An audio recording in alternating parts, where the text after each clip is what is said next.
12장에 들어왔습니다. 12장까지가 전투하는 교회의 이야기입니다. 전투하는 이스라엘 백성. 13장부터 마지막까지는 안식하는 교회, 안식하는 이스라엘인데요. 안식을 하려면 땅이 있어야 되니까 땅 분배를 받습니다. 땅 분배 내용이 13장부터, 안식의 내용이 13장부터라고 할 수가 있어요. 지금까지 열심히 싸웠습니다. 이제 마지막 정리하는 상황 가운데서 12장을 기록하고 계시는데요. 요단 서쪽에 두 왕을 쳐부순 사건이 기록되어 있고, 또 요단 동쪽에 31명의 왕을 쳐부순 사건이 기록되어 있습니다. 그러니까 총 33명의 왕을 멸망시켰다라는 것을 기록하고 있는 것이 12장의 내용입니다. 구조는 두 구조로 나눌 수가 있어요. 1절부터 6절까지 그게 요단 동쪽. 제가 아까 잘못 말씀드린 것 같아요. 요단 동쪽에 2명이에요. 요단 서쪽에는 31명. 요단 동쪽에 2명. 둘이 누구냐면 헬스본 왕 시온하고 바산 왕 옥이 있습니다. 그러니까 요단강 건너기 전에 이거 누가 멸절시켰냐면 모세를 따라서 이스라엘 군대가 멸절시킨 거예요. 그리고 여호수아를 따라서 들어가서 서쪽으로 들어가죠. 거기서 31명의 왕을 쳐부수게 됩니다. 그 내용을 기록하고 있는 것이 7절에서 24절까지 요단 서쪽. 여기가 이제 팔레스타인 땅, 약속의 땅입니다. 동쪽은 사실 약속하신 땅이 아닌데 이 르우벤, 므낫세, 갓지파 이렇게 사람들이 그 땅을 먼저 달라고 했었던 거죠. 자, 그런데 이제 서쪽으로 넘어가서 이렇게 31명의 왕까지 다 쳐부수게 되었습니다. 그렇다면 이 말씀을 기록하신 이유가 뭘까요? 이런 본문을 설교하기는 상당히 까다롭습니다. 저 같은 경우도 12장부터 이제 좀 한동안 건너뛰고 뒤로 갈까를 생각을 했었어요. 왜냐하면 이건 그냥 어떤 왕들의 이름만 나오고 있잖아요. 그래서 이걸 어떻게 설교할까라고 하는데, 제가 이제 유도순 목사님한테 배운 거는 항상 그걸 물어보라고 하세요. 다라시라고, 히브리어로 다라시가 묻다, 찾다예요. 여호와께 구하라라는 거예요. 하나님, 왜 이것을 기록하셨습니까? 자, 이렇게 하면 굉장히 시각이 달라져요. 하나님이 왜 이 왕들의 이름을 기록하셨습니까? 자, 그러면서 이 본문 자체에서만 찾기는 참 어려워요. 그래서 앞, 뒷장을 연결해서 문맥적 위치를 파악함으로써 12장을 기록하게 하신 이유를 볼 수가 있다는 거예요. 자, 12장이 11장과 13장 사이에 위치해 있죠. 11장 마지막에 어떻게 마칩니까? 그 땅에 전쟁이 그쳤더라 하고 마쳤어요. 자, 분명히 그쳤다고 했습니다. 그리고 본문 12장이 나오고 이후에 13장의 첫 절에서는 여호와께서 여호수아에게 말씀을 하시는데, 너는 지금 나이가 많은데 얻을 땅이 매우 많이 남아있다, 이렇게 말씀하세요. 자, 그러니까 11장에서는 전쟁이 그쳤다. 그런데 13장에서는 아직까지 얻을 땅이 많이 남아있다. 그러면 완전히 끝난 게 아니라는 것이 되죠. 그 가운데 12장이 다 껴 있는 거예요. 자, 넓은 의미에서 전쟁은 승리로 마쳤습니다. 지난 시간에 말씀을 드렸죠. 좁은 의미에서는 아직까지 싸워야 될 적들이 곳곳에 숨어 있다는 것을 알고 있습니다. 이러한 문맥적 배경을 염두에 두시고 또 말씀을 보도록 하겠습니다. 자, 그리고 또 기억해야 될 점이 1장에서 12장까지는 전투하는 교회라고 말씀을 드렸어요. 그리고 13장부터는 안식하는 교회고 땅을 분배받는 내용이 나온다고 했죠. 자, 이렇게 전투하는 교회와 안식하는 교회로 넘어가는 징검다리 역할을 하는 것이 12장이죠. 이러한 문맥적 배경도 기억을 하시고 들으시면 제가 말씀드리는 것이 이해가 더 쉬울 거예요. 자, 그러면 12장을 기록하게 하신 이유가 뭐냐?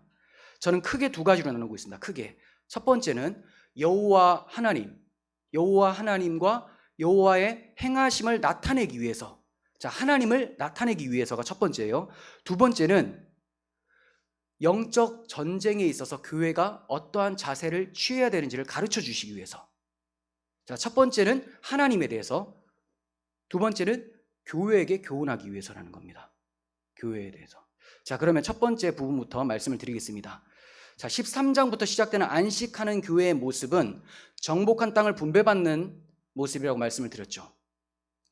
자, 정복한 땅을 분배받는 내용 앞에 여러 왕들을 정복한 내용을 기록하고 있습니다.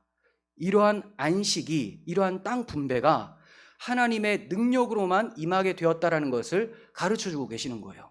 너희들이 어떻게 안식하게 되었나? 너희가 어떻게 땅 분배를 받을 수 있었냐? 너희들의 힘이냐? 아니다. 하나님께서 하셨다라는 거예요. 그래서 우리가 지난번에 살펴봤지만 여호수아 10장 42절에서는 이스라엘 하나님 여호와께서 이스라엘을 위하여 싸우셨으므로, 이스라엘을 위하여 하나님이 싸우셨기 때문에 여호수아가 이 모든 왕들과 그들의 땅을 단번에 빼앗았다, 이런 말씀이 있습니다. 여호와께서 함께 싸우셨기 때문에 여호수아가 땅을 단번에 빼앗았다. 결국 12장에서는 이런 안식, 이런 땅 분배는 하나님의 능력으로 차지하게 되는 것이다, 이걸 가르쳐주고 있는 거죠. 여러분, 전쟁은 여호와께 속한 겁니다. 절대로 인간에게 속한 게 아니에요. 우리가 전쟁을 일으키거나 또 막아내거나 할 수 있는 힘이라는 게 없어요. 하나님께서 허용하시고 악한 사람들의 마음을 그냥 내버려 두셨을 때 전쟁이 발생되고요, 또 그것을 막을 수 있는 것도 하나님의 강권적인 역사로서 막아진다라는 겁니다. 역대하 20장 15절에서 야하시엘이 이르되 온 유대와 예루살렘 주민과 여호사밧 왕이여 들을지어다. 여호와께서 이같이 너희에게 말씀하시기를 너희는 이 큰 무리로 말미암아 두려워하거나 놀라지 말라. 이 전쟁은 너희에게 속한 것이 아니요 여호와께 속한 것이다. 하나님께 속한 것이다라고 말씀하고 있습니다. 그러니까 전쟁이 일어나도, 어떠한 상황이 발생해도, 세상에서 일어날 일 중에 정말 무서운 일이 전쟁이거든요. 그렇다 하더라도 두려워하지 말라는 거예요. 두려워하지 말라. 여호와께 속했다. 만약에 우리가 당했어요. 그래도 여호와께 속한 것이기 때문에 하나님께서 징계를 하시는 거죠. 그래서 두려워할 필요가 없어요. 아버지께서 회초리를 때리는데 공포에 질리면 안 됩니다. 사랑의 매로 맞는 것이 성숙한 아들이죠. 물론 그런 일이 일어나지 않도록 우리가 먼저 낮아지고 하나님 앞에 회개하며 회복을 해야 되는 것이 맞습니다. 자, 어쨌든 모든 것은 하나님의 손 아래에 있습니다. 전쟁은 여호와께 속해 있어요. 그러므로 안식의 땅에 들어가서 교만치 말고 여호와의 도우심을 기억하면서 감사와 찬양을 하며 여호와만을 섬기고 살아가라. 자, 이런 의미에서 12장을 기록하게 해주신 거예요. 자, 그리고 또 있습니다. 여호와의 원수는 결국 다 멸망당하게 된다는 것을 확실하게 보여주고 계시는 겁니다. 여호와의 원수, 얼마나 많은 나라들이 이스라엘 군대를 대적했습니까? 그런데 이스라엘 군대의 왕이 바로 하나님이잖아요. 하나님을 대적하면 필히 망하게 된다는 것을 12장을 통해서 보여주고 계시는 거예요. 여자의 후손이 뱀의 머리를 상하게 하리라라는 그 언약의 말씀대로 여호수아를 통해서 이스라엘이 승리를 얻게 하심으로 앞으로 오실 여자의 후손 예수 그리스도를 통하여 마침내 사탄의 머리가 박살이 나게 되고 하나님의 백성은 그 은혜로 천국에 입성하게 된다는 것도 보여주고 계시는 것이죠. 위로를 받으라는 거예요. 위로. 이 12장 읽으면서 하나님이 다 하셨다, 하나님이 반드시 약속을 지키신다, 위로받으라는 겁니다. 자, 그리고 세 번째는 애굽의 10가지 재앙으로 애굽 신들을 다 멸하신 하나님께서 애굽 신뿐만이 아니라 가나안 땅에 있는 여러 이방 나라들이 섬기고 있는 우상 신들까지도 다 헛것이라는 것을 능력으로 드러내 보이셨다. 자, 그들은 많은 신들을 섬기고 있었어요. 하지만 하나님 앞에서 아무것도 아니었죠.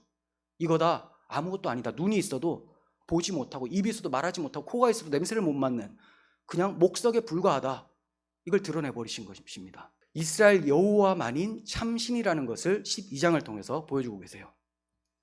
그리고 약속하신 대로 자기 백성에게 땅을 주셨다라는 것도 보여주십니다. 언약의 성취. 6절에서 7절을 한번 볼까요? 여호와의 종 모세와 이스라엘 자손이 그들을 치고 여호와의 종 모세가 그 땅을 르우벤 사람과 갓 사람과 므낫세 반지파에게 기업으로 주었더라. 자, 이거는 동쪽이죠. 네, 주었더라. 7절, 여호수아와 이스라엘 자손이 요단 이편 곧 서쪽 레바논 골짜기의 바알가스에서부터 세일로 올라가는 곳 한락산까지 쳐서 멸한 그 땅의 왕들은 이러하니라.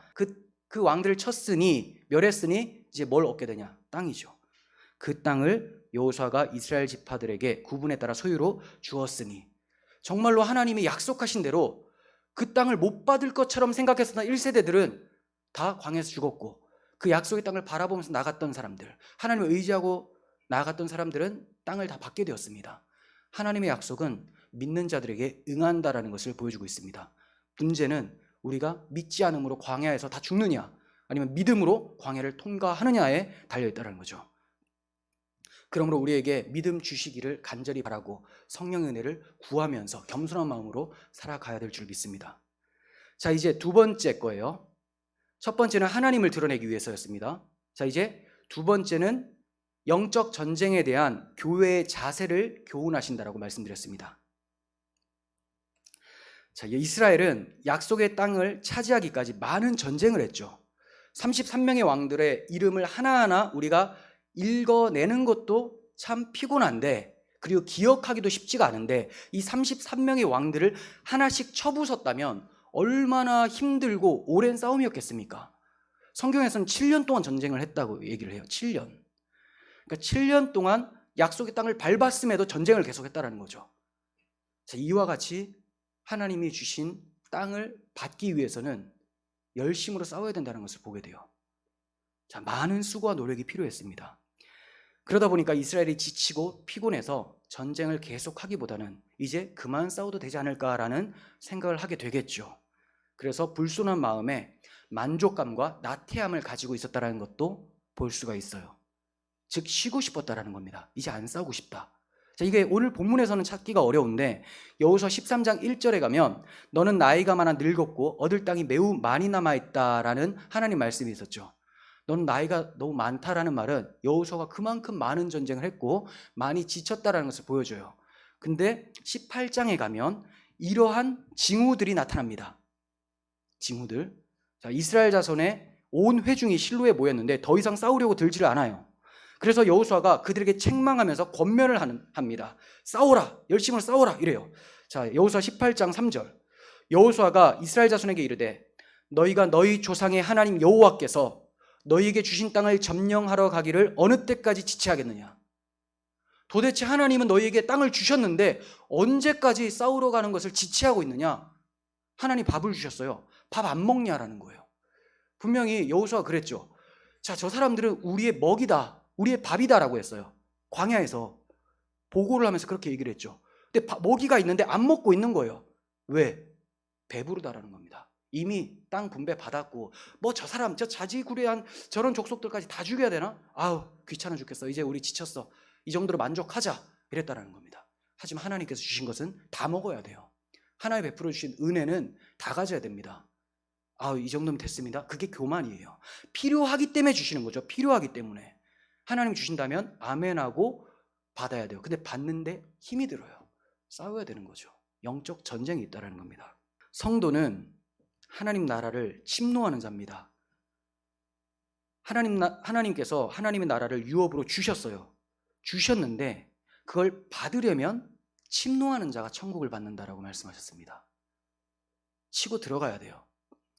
그러므로 성도는 하나님의 명령에 순종해서 적극적으로 영적 전쟁에 임해야 됩니다. 이 전쟁을 통해서 하나님의 나라가 우리 각 사람 마음 가운데 확장되어지고 또 이 세상 가운데서도 하나님의 통치 영역이 점점 넓혀져 가게 된다는 것입니다. 세상의 악이 복음에 무너질 수 있도록 우리가 영적 싸움, 선한 싸움에 앞장서야 됩니다. 자, 그러기 위해서는 우리가 영적 전쟁에 대해서 좀 배워야 될 필요가 있어요. 도대체 어떤 식으로 해야 되냐? 그 전쟁이라는 것은 도대체 언제 그치는 것이냐? 이런 것들을 많이 간과하거나 또 모르는 사람들도 있습니다. 여러분들께서 많이 아시겠지만 간과하는 경우가 많죠. 그래서 아시더라도 잊어버리셨다면 다시 기억을 하시기 바랍니다. 다시 가슴에 세우시기를 바라요. 자, 순례자의 길에는 영적 전쟁이 반드시 있습니다. 반드시 영적 전쟁이 찾아와요. 디모데전서 6장 12절. 믿음의 선한 싸움을 싸우라. 영생을 취하라. 이를 위하여 내가 부르심을 받았고 많은 증인 앞에서 선한 증언을 하였도다. 믿음의 선한 싸움은 반드시 있대요.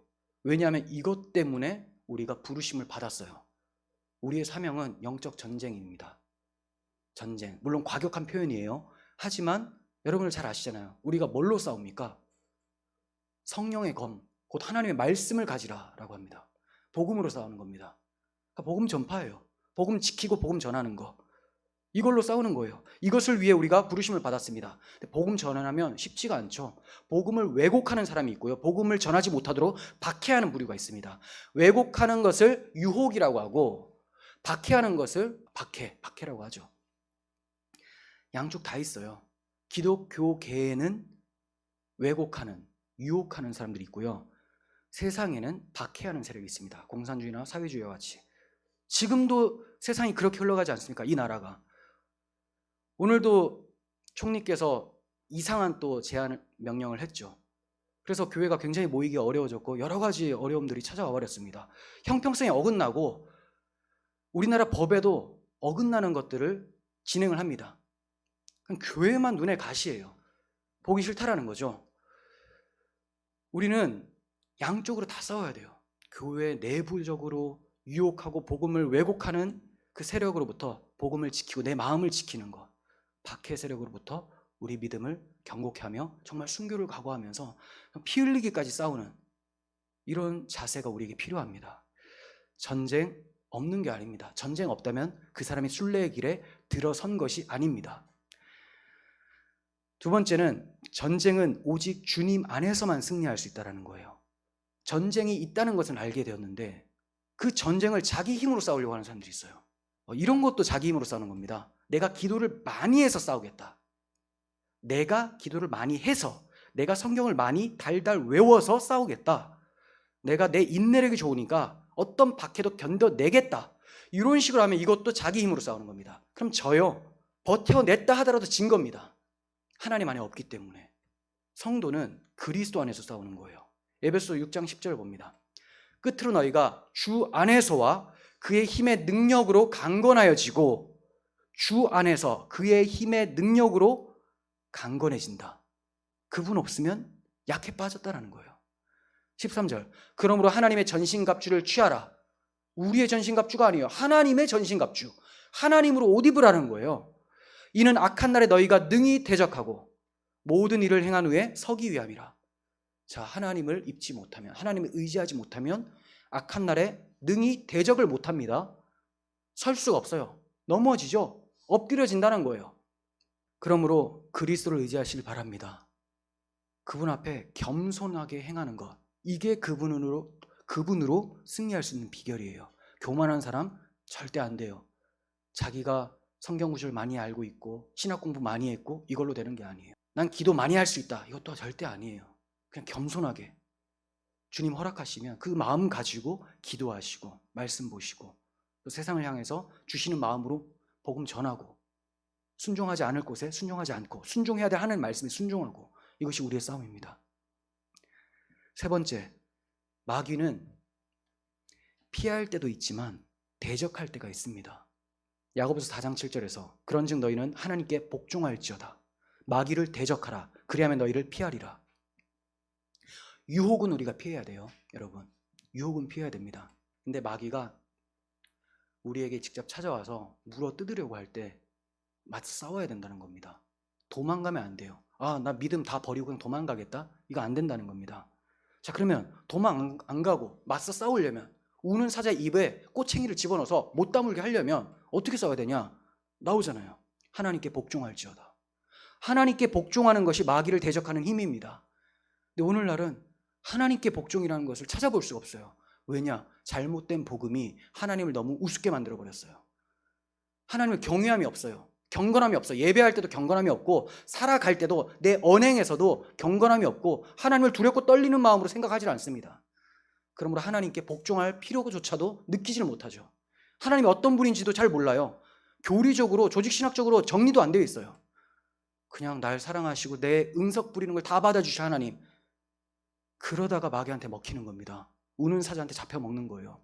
하나님을 두렵고 떨림으로 경외한다면 하나님께 복종할 것이고, 그런 사람이 마귀를 담대하게 대적할 수 있는 겁니다. 여호수아도 그 힘이 하나님 말씀에 순종하는 것에서부터 나왔습니다. 여호수아 자체가 싸움을 잘하는 게 아니라. 그래서 하나님이 내가 너와 함께하리니 담대하라, 두려워하지 말고 놀라지 말라라고 하시잖아요. 어디로 가든지 너를 승리하게 하겠다. 여호수아는 그냥 하나님을 두려워했어요. 대적을 두려워한 것이 아니라. 오늘날은 대적을 두려워합니다. 대적을 두려워한다는 것은 그대로 이어지면 하나님 안 두려워한다는 거예요. 하나님을 두려워하면 대적을 안 두려워해요. 둘 중에 하나입니다. 나의 마음을 한번 돌이켜 보시길 바랍니다. 자, 그리고 우리는 세상을 미워해야지 영적 전쟁을 제대로 할 수 있습니다. 세상을 미워해야 됩니다. 세상과 싸우는데 세상을 좋아해요. 참 어이가 없죠. 세상과 싸우는데 세상을 막 부러워합니다. 지는 거예요. 요한일서 2장 15절. 이 세상이나 세상에 있는 것들을 사랑하지 말라. 누구든지 세상을 사랑하면 아버지의 사랑이 그 안에 있지 않다라고 말씀합니다. 세상을 사랑하면 아버지의 사랑이 없어요. 아버지의 사랑을 느끼지 못하니까 두렵겠죠. 그래서 가서 세상한테 싹싹 빌면서 굴복하고 그들을 쫓아, 세상의 가치관을 쫓아 사는 거예요. 하나님의 사랑을 먼저 받는 것도 중요하고요. 또 하나님의 사랑을 받았으면 세상에 대해서 경계하면서 세상이 유혹하거나 어떻게 우리에게 도발을 할 때 죽은 자처럼 행동하는 것이 맞습니다. 세상에 대해서 못 박히고 하나님에 대하여서 산 자입니다. 우리는. 다섯 번째, 우리의 죄악된 옛사람을 대적해야 됩니다. 내 마음에서 속삭이는 것을 잘 보십시오. 내 마음에서 일어나는 것을 돌아보지 않는 사람은 절대로 마귀를 대적할 수가 없어요. 마귀가 내 마음에 옛사람을 계속 부추기거든요. 내 육체가 여전히 죽을 몸이 남아있기 때문에 이 몸을 계속 건드려서 예전의 습관대로 살도록 만들어버린다는 거예요. 그럼 내 마음에서는 나 이렇게 하는 것이 좋을 것 같은데 라고 하면 마음에서 일어나는 모든 것을 다 하나님이 주시는 마음으로 착각하는 사람들이 있습니다. 신비주의자들 경우에도 그런 게 좀 많아요. 지금 오늘 나에게 말씀하신다. 지금 하나님 나한테 말씀하신다. 그런 게 아니라 제대로 분간하라는 거죠. 성경을 알고 성경대로 기도하다 보면 이 마음이 어디서부터 오는지를 금방 확인할 수가 있는데 말씀을 제대로 보지 못하고 느낌으로만 가면 이런 사태가 일어나는 거예요. 옛 자아를 대적하십시오. 에베소 4장 22절. 너희는 유혹의 욕심을 따라 썩어져가는 구습을 따르는 옛사람을 벗어버리고. 자, 옛사람은 유혹을 따라가요. 썩어져가는 구습을 따라갑니다. 요놈을 벗어버리라는 겁니다.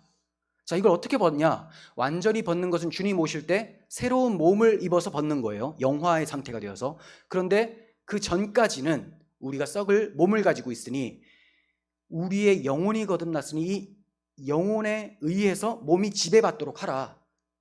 이게 너희 죽을 몸이 의의 무기로 하나님 앞에 드려라라는 말이에요. 그래서 옛사람 따라가지 마십시오. 쳐서 복종시키시길 바랍니다. 오직 너희의 심령이 새롭게 되어 하나님을 따라 의와 진리와 거룩함으로 지으심을 받은 새 사람을 입으라. 네, 새 사람, 성령을 따라 살아가시길 바랍니다. 그리고 우리가 영적 싸움을 할 때 정말로 중요한 것이 있습니다. 오늘날 많은 성도들이 간과하는 거, 교회 공동체입니다. 교회 공동체. 특히 코로나 사태 이후에 교회가 모이기가 굉장히 힘들어졌죠. 그러면서 이 공동체 유익에 대해서 그리워하고 회복하고자 하는 사람도 있지만 그럼 뭐 이러면 어때? 좀 흩어져서 그냥 이렇게 지내는 거지. 이렇게 하는 사람들도 많이 있어요. 안 됩니다. 교회 공동체는 영적 전쟁에 승리할 수 있는 힘을 부여해 주는 곳이에요. 그리고 어려울 때 피난처가 되는 곳입니다. 그래서 칼빈 목사님은 교회를 영혼의 어머니라고 해요. 어머니의 역할을 한다. 왜 그러냐면 교회 안에서 우리의 영혼이 지킴을 받거든요. 제가 정말 싫어하는 표현이 가나안 성도라는 표현인데요. 가나안 성도 없어요. 가나안 성도. 무슨 말인지 아세요? 거꾸로 하면 안 나가 성도. 안 나가는 성도 없습니다. 자, 물론 이런 상황에서 지금 나가기 어려워져서 힘들게 기도하면서 신앙생활 하는 사람들이 있어요. 이런 사람들을 말하는 게 아니에요. 이래도 괜찮다. 이제 눌러 있겠다. 이런 사람 가나안 성도 없습니다. 다 좌파들이 만들어낸 소리들이에요. 그런 거 없습니다.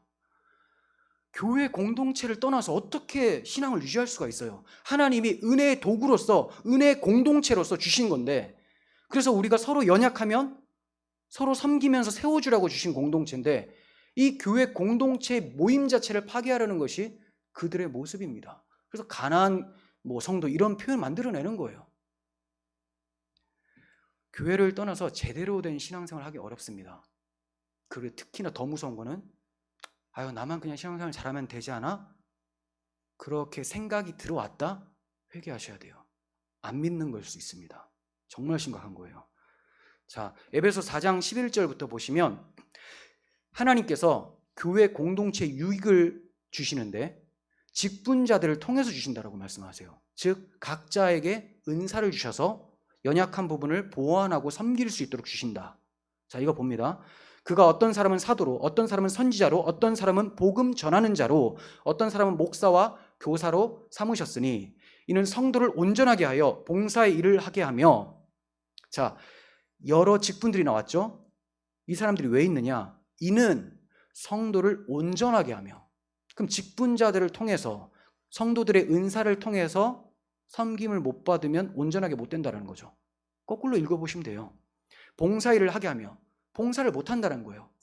성장을 해야지 봉사를 하죠. 아무나 뭐 봉사시킵니까? 오늘날 교회가 그렇게 됐죠. 근데 오기만 하면 바로 이거 여기 중고등부 섬겨라 뭐 해요. 신천지인지도 모르고 막 그냥 갖다 맡겼다가 막 큰일 날 때도 있고. 자, 그런 게 중요한 게 아니라 성도가 먼저 온전하게 돼요. 근데 서로서로의 섬김을 통해서 온전하게 되고 봉사의 일을 할 정도로 성장하게 되죠. 그리고 그리스도의 몸을 세우려 하심이라. 자, 하나님께서 직분자를 주시고 섬김의 은사를 주시는 것은 몸을 세우려 함. 그럼 그것의 유익을 얻지 못하면 몸이 안 세워진다는 거죠. 병들었다는 겁니다. 13절, 우리가 다 하나님의 아들을 믿는 것과 아는 일에 하나가 되어. 자, 여기까지 보시면 직분자들 통해서 뭘 얻게 되냐? 하나님의 아들을 믿는 것과 아는 일에 하나가 된다. 교회의 교리의 통일성. 제가 종종 말씀드리지만 교회 안에서 내가 만난 하나님은 이래, 나랑 좀 다르네, 내가 만난 하나님은 이런데? 교회 이미 분열된 거예요. 믿는 것과 아는 일에 하나가 안 된 거죠. 그 목사님이 설교를 이상하게 했던 거나 아니면 성도님들이 악해가지고 자기가 들을 말만 들었거나 둘 중에 하나겠죠. 아니면 가만히 들어온 자가 속여가지고 이제 변개시켰거나. 대부분 가만히 들어온 자가 아니라 악해가지고 제대로 전에도 잘 못 들어요. 이것만 듣고 저거는 빼고. 그러다 보니까 내가 믿는 하나님, 당신이 믿는 하나님 달라. 그러면서 우리 각자의 하나님을 존중하자. 이거 다원주의 아닙니까? 그런 거 없습니다. 하나님의 아들을 믿는 것과 아는 일에 하나가 되려면 교회를 제대로 다녀야 돼요. 그리고 온전한 사람을 이루어 그리스도의 장성한 분량이 충만한 데까지 이르리니 점점 성장해서 그리스도를 닮아간다는 거죠. 이는 우리가 이제부터 어린아이가 되지 아니하여 가만히 두면 교회 안 나가고 이러한 유익을 못 얻으면 어린아이라는 거예요. 자, 그런데 어린아이가 되지 아니하여 사람의 속임수와 간사한 유혹에 빠져 온갖 교훈의 풍조에 밀려 요동하지 않게 하려 함이라. 그러면 교회의 유익을 못 받으면 속임수와 간사한 유혹에 빠진다라는 말이죠. 온갖 교훈의 풍조에 다 밀려가요. 그래서 신앙 못 지킵니다.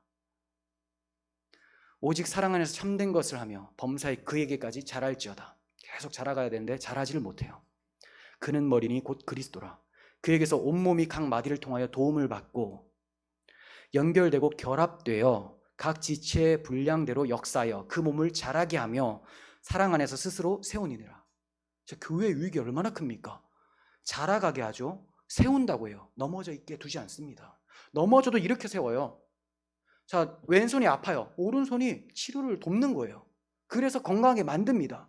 두 발이 병원으로 인도를 합니다. 자, 그 컨트롤 타워는 머리죠. 예수님께서 그렇게 이끌어 가신다는 거예요. 근데 이 공동체에서 없어. 혼자 어떻게 살아남으려고 합니까? 힘들어요. 그래서 정말 힘든 상황이지만, 모이기가 정말 힘든 상황이지만 어떻게든 기도하시면서 찾아보셔야 됩니다. 특히 이제 지금도 온라인으로 예배하시는 분들 많이 있는데 저는 이제 함께 예배하고 이렇게 말씀 드리니까 너무 기쁘고 감사합니다, 사실. 그런데 그분들이 온전히 신앙생활을 하기 위해서 좀 좋은 교회를 빨리 찾았으면 좋겠다는 마음이 굉장히 커요. 그래서 그렇게 되어서 함께 성장해 가고 또 말씀 안에서 하나님의 나라를 위해서 이렇게 분투하며 살아가는 것, 이런 걸 우리가 봐야지. 이게 장기간이 되어지면 너무 영혼이 피폐해지고 힘들어지거든요. 제가 염려가 돼서 말씀을 좀 드렸습니다. 여러분, 한국교회는 영적으로 이제 전쟁을 안 해도 되는 상황입니까? 아니죠. 이제 영적 전쟁이 끝나는 게 아니에요. 복음이 왜곡되고 악한 문화와 사상이 교회에 침투하고 우리를 어렵게 하고 있는 상황인데 전쟁을 맞춰도 되겠다, 이런 아니라는 생각에 빠져서는 안 되는 거죠. 생각해 보십시오. 여러분, 이 나라가, 이 민족이 물리적 전쟁과 사상과 이념 전쟁이 끝난 것입니까? 여전히 휴전선은 있고요, 여전히 대치 중에 있고요, 사상은 여기저기서 들어와서 얼마나 기독교 사상을 괴롭히고 있는데요. 이것을 통해서 교회 박해와 유혹이 찾아오고 있는데 안일하게 생각해서는 절대 안 되죠. 대한민국은 마치 이스라엘 군대가 33명의 왕을 쳐서 멸한 것처럼 복음으로 정복해서 많은 교회가 세워진 것은 분명합니다. 그러나 아직까지 복음으로 쳐서 멸하고 정복해야 될 대적들이 곳곳에 남아있다라는 거예요. 그런데도 지금 내가 살만하니까, 우리 교회가 형편이 괜찮아졌으니까, 내 배가, 내 재정이 좀 괜찮으니까 이제 나는 그만 싸우겠다, 이 정도면 만족한다, 아 지쳤다, 싸우는데 지쳤다, 이러한 교회들이 속속 늘어나고 있습니다. 한국교회에 오늘이 있기까지 얼마나 많은 순교자의 피가 흘려졌고 땀이 흘려졌습니까? 영혼을 위해서 얼마나 많은 눈물의 기도가 뿌려졌습니까? 그러나 오늘날 한국교회의 영적 성장은 멈춘 지가 오래되었습니다. 멈춘 것으로 그친 것이 아니라 오히려 후퇴를 하고 있어요. 이것은 세상을 보면 알 수 있습니다. 교회는 세상의 빛과 소금이라고 했습니다. 근데 세상이 지금 맛이 납니까? 세상이 지금 밝습니까? 그 말은 빛과 소금의 역할을 감당해야 될 교회가 소금인 맛을 잃어버렸고 빛이 어둠을 비추지 못하는 상태이기 때문에 이런 현상이 일어난 거예요. 여호수아에게 말씀하신 하나님은 오늘 우리에게도 말씀하세요. 얻을 땅이 아직 매우 많이 남아있다. 그런데 너는 너무 늙어버린 것 같다. 바울 사도를 통해서 오늘도 우리에게 권면하십니다. 너는 그리스도 예수의 좋은 병사로 나와 함께 고난을 받으라. 그리고 사도 요한을 통해서도 두려워 말라고 말씀하십니다. 너는 장차 받을 고난을 두려워하지 말라. 볼지어다 마귀가 장차 너희 가운데 몇 사람을 옥에 던져 시험을 받게 하리니 너희가 10일 동안은 환난을 받으리라. 내가 죽도록 충성하라. 그리하면 내가 생명의 관을 내게 주리라. 중요한 말씀입니다. 장차 받을 고난을 두려워하지 말라고 하셨어요. 장차 받을 고난이 있다는 거죠. 그 고난을 피한다는 것은 신앙을 버리겠다는 겁니다. 고난 받으십시오. 자, 어느 정도까지? 몇 사람이 옥에 던져질 겁니다. 저도 던져질 수 있습니다. 그래도 괜찮다는 거예요. 10일 동안 환난을 받아요. 정해진 기간이 있어요. 긴 것 같지만 정해져 있습니다. 그러면서 주님이 너 죽지 않도록 조심하면서 해라가 아니라 죽도록 충성하라고 합니다. 죽도록. 주님과 함께 죽는다는 각오가 없으면 살 수가 없어요. 주님 다시 오실 때에 영광스러운 부활에 어떻게 참여하겠습니까? 우리가 죽도록 충성하면 내가 생명의 관을 너에게 주겠다라고 말씀하십니다. 우리의 생명보다 더 귀한 것, 주님께서 주실 면류관 아닙니까? 주님께서 허락하신 영생 아닙니까? 주님의 왕같은 제사장의 신분 아니겠습니까? 주님께서는 하나님 나라를 우리에게 약속해 주셨습니다. 그리고 그 주님이 침노할 수 있도록 이미 승리해 놓으셨어요. 그러나 다 끝난 게 아닙니다. 우리가 그 주님과 함께 침노를 해야 되는 거예요. 주님이 침노할 수 있도록 문을 열어놓으셨으면 우리는 주님과 함께 침노하도록 달려 들어가야 된다는 겁니다. 안주하지 마십시오. 주님께서 다시 오실 때까지 이 세상에 평화라는 것은 오지 않습니다. 교회의 싸움도 끝이 아니라는 거예요. 평화가 오지 않는다는 것. 주님 다시 오실 때까지는 싸움은 계속된다는 겁니다. 기독교인이 어설픈 세상의 평화를 기대하는 것 자체가 모순이죠. 샬롬의 왕이 오셔야지, 평강의 왕이 오셔야지 평강이 오지, 어떻게 샬롬의 왕, 예수님이 없는데 평강이 있습니까? 다 거짓됩니다. 하나님 나라를 모방하는 거예요. 그 눈을 여셔야 돼요. 하나님이 없는데 평강이 있다? 속이는 거예요. 속았다는 겁니다. 그러므로 주님 다시 오실 때까지 그리스도의 군사로서 성령의 검, 곧 하나님의 말씀을 가지시고 계속해서 싸우시며 승리의 삶을 살아가시기를 간절히 소원합니다. 기도하겠습니다. 하나님 아버지, 저희에게 허락해 주신 싸움이 있습니다. 이 싸움 싸우기를 귀찮아하거나 게을러지지 않도록 도와주시옵소서. 경각심을 가지고 깨어서 주의 말씀 들고 싸울 수 있도록 도와주시옵소서.